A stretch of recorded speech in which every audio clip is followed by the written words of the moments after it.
Diantar pihak keluarga, jenazah Percalean Puri, putri sulung Gubernur Sumsel, H. Herman Deru tiba di pemakaman keluarga yang terletak di Gandus Palembang, Jumat tanggal 20 Agustus tahun 2021, sekira pukul 9.55 waktu Indonesia Barat.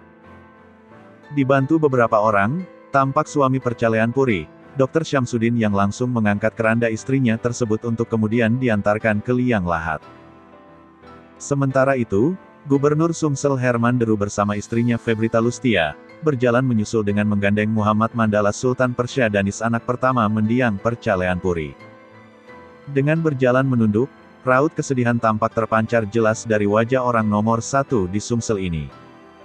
Hingga berita ini diturunkan, proses pemakaman Percalean Puri masih berlangsung.